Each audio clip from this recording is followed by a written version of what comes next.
Hai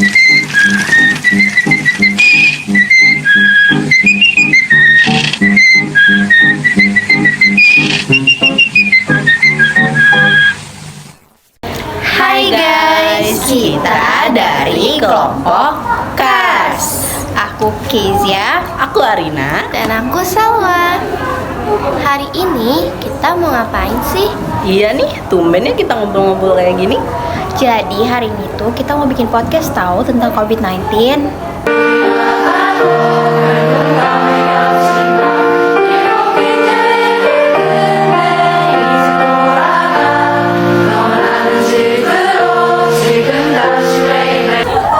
Wah, itu kan berita yang sempat bikin gempar satu dunia nggak sih?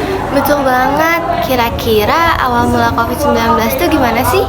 Jadi guys, menurut berita dari BBC Indonesia, COVID-19 itu awalnya berasal dari pasar basah yang ada di kota Wuhan, Cina. Nah, jadi tuh dia banyak banget teori kemunculan dari mana aja. Oh, yang katanya dari kelelawar itu ya? Tapi ada juga yang bilang karena dia dari kebocoran di lab. Emang banyak banget sih desas-desusnya. Ini tuh yang awal muncul tahun 2020 itu kan? Iya, bener banget. Yang bisa nyebar lewat batuk, bersin, atau dengan berinteraksi aja tuh kita juga bisa terpapar COVID juga tahu. Wah, berarti artinya COVID-19 itu bisa disebut sebagai gejala sosial nggak sih guys? Bener banget. Kira-kira kenapa tuh? Karena menurut aku COVID-19 itu kan suatu fenomena ya. Dan dia tuh memengaruhi banyak individu. Kayak satu dunia tuh dikasih pengaruh loh gitu sama COVID-19 ini. Aku setuju sih, karena salah satu pengaruh COVID ke masyarakat itu kan bisa membuat pengangguran di negara kita tuh jadi makin meningkat lagi gitu. Terus dari Badan Pusat Statistik DKI, COVID-19 ini tuh bisa nyebabin ke pengangguran.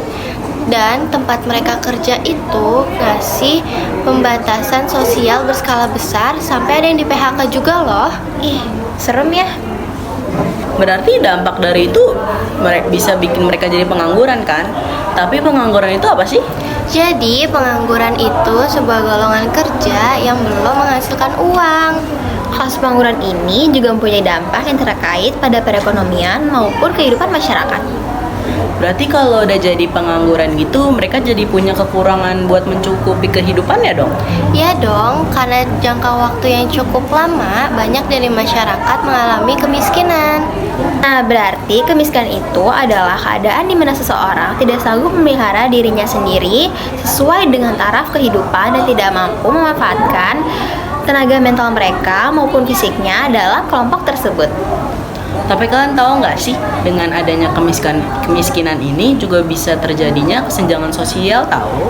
Tahu dong, kesenjangan sosial itu kondisi di mana masyarakat menjadi tidak seimbang kehidupannya secara personal maupun kelompok. Nah, dari kasus yang tadi kita bicarain tentang COVID-19 itu tuh bisa dikaitkan dengan ilmu sosiologi tahu guys. Bener. Dari kasus COVID sampai kesenjangan sosial ini memiliki keterkaitan dengan pengertian sosiologi menurut Pitirim Sorokin. Jadi, menurut Pitirim itu, sosiologi merupakan ilmu yang mempelajari keterkaitan satu peristiwa dengan peristiwa lain secara berurut. Peristiwa yang dimaksud ini adalah mengenai COVID-19 yang menyebabkan pengangguran, kemiskinan, hingga kesenjangan sosial. Solusi pemerintah untuk memberhentikan COVID ini adalah dengan cara memberikan vaksin secara gratis. Untuk menanggulangi kemiskinan dan pengangguran di era COVID-19 ini, pemerintah melakukan bansos, bantuan pangan non-tunai, dan bantuan subsidi untuk UMKM. Lalu, kejadian COVID-19 ini juga masuk ke teori struktural fungsionalisme, yaitu suatu lembaga-lembaga yang saling berkaitan dan berurutan. Ya tuh, karena salah satu lembaga dari pemerintahan dan lembaga perusahaan tidak bisa bekerja secara semestinya. Nah, makanya dibuat kebijakan seperti protokol kesehatan dan social distancing. Jadi, kita itu mau nggak mau harus ikutin aturan yang udah dibuat. Oke guys, segitu dulu ya pembahasan COVID-19 dari kami. Jangan lupa ya dijadiin pembelajaran, dan mohon maaf bila kami ada kesalahan. Dan juga jangan lupa buat like, komen, dan subscribe. Bye Bye guys!